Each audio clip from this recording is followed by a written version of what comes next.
Ayan, magandang umaga. Happy Sunday po sa ating lahat. Welcome back po dito tayo sa aking channel, Toy Mix TV Vlog po. Good morning. Ayan, magpapainit po tayo ng sandwich.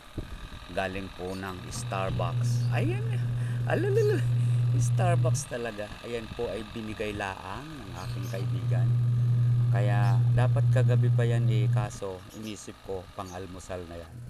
Kaya ito, nagkaroon tayo ng almusal, sandwich, Starbucks pa. Ayan. Ayan, tinost po natin para medyo mainit. Para matikman talaga natin kung anong lasa pag mainit itong toasty na to. Dati kasi nakatikim na ako na ito, malamig pa sa nguso ng pusa. Hindi ko na-appreciate yung lasa. Ito, try natin. Pero parang masarap. Medyo nag-melt na yung kanyang melty cheese. Ayan guys, parang ang sarap-sarap ng kainin ang ating pinainit na sandwich toasty.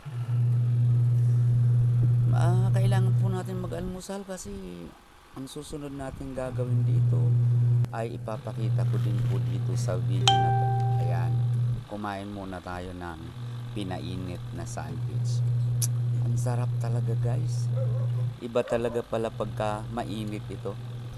Siguro isineserve to sa Starbucks, iniinit muna. Kasi masarap talaga pag mainit. Ayun medyo napapailing pa ako dun sa init.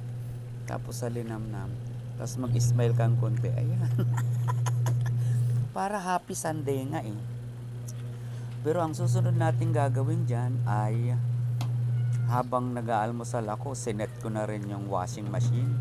Nilagyan mo na ng water, tapos sabon. Tapos inuna ko na rin, hinulog yung mga puti, yung uniform para habang nag-aalmusal, ayan, umiikot na rin, umaandar na rin yung washing machine natin. Para madali tayong makatapos kasi may work pa tayo, mag-church pa tayo mamaya. Sige guys, salamat. Thank you. God bless. Maraming salamat sa inyong panunood. Thank you so much. Bye.